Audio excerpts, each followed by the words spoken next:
తెలంగాణలో అసెంబ్లీ ఎన్నికలు ముగిశాయి. బీఆర్ఎస్ ఓటమి పాలైంది. కాంగ్రెస్ విజయంతో రాష్ట్రంలో కాంగ్రెస్ పార్టీ అధికారంలోకి వచ్చి అసెంబ్లీ సమావేశాల్లో ఎమ్మెల్యేలందరూ ప్రమాణ స్వీకారం చేశారు. అయితే ఇటీవలే స్పీకర్ ఎన్నిక కార్యక్రమం జరిగింది. మెజార్టీ సభ్యులు ఉన్న కాంగ్రెస్ పార్టీ నేత స్పీకర్ గా సీనియర్ నాయకుడైన గడ్డం ప్రసాద్ ను ప్రతిపాదించింది.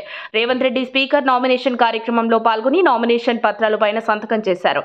ఇదిలా ఉండగా స్పీకర్ గడ్డం ప్రసాద్ ప్రతిపాదనను బీఆర్ఎస్ పార్టీ కూడా సపోర్ట్ చేసింది.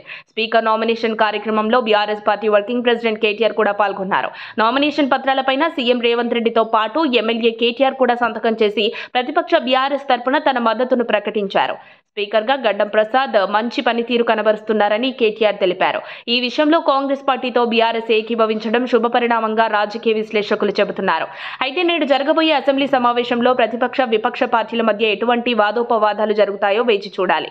శనివారం రోజున జరిగిన అసెంబ్లీ సమావేశాల్లోనే అధికార కాంగ్రెస్ విపక్ష బీఆర్ఎస్ మధ్య పచ్చగడ్డి వేస్తే బగ్గుమన్నంత రచ్చ జరిగింది. అదే తరహాలో ఈ రోజు కూడా కేటీఆర్, హరీష్ రావు, సీఎం రేవంత్ రెడ్డి, బట్టి విక్రమార్కల మధ్య మాటల యుద్ధం ఎలా జరగనుందనేది ఆసక్తి రేపుతోంది.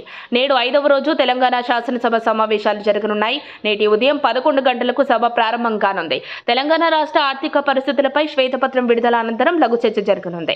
తెలంగాణ ఆర్థిక పరిస్థితిపై డిప్యూటీ సీఎం బట్టి విక్రమార్క శ్వేతపత్రం విడుదల చేయనున్నారు. మరిన్ని అప్డేట్స్ కోసం మా కాయ్ టీవీని సబ్స్క్రైబ్ చేసుకోండి. మా వీడియో కనుక మీకు నచ్చినట్లయితే లైక్ చేయండి, షేర్ చేయండి. మీ విలువైన అభిప్రాయాలను కామెంట్ బాక్స్లో తెలియజేయండి.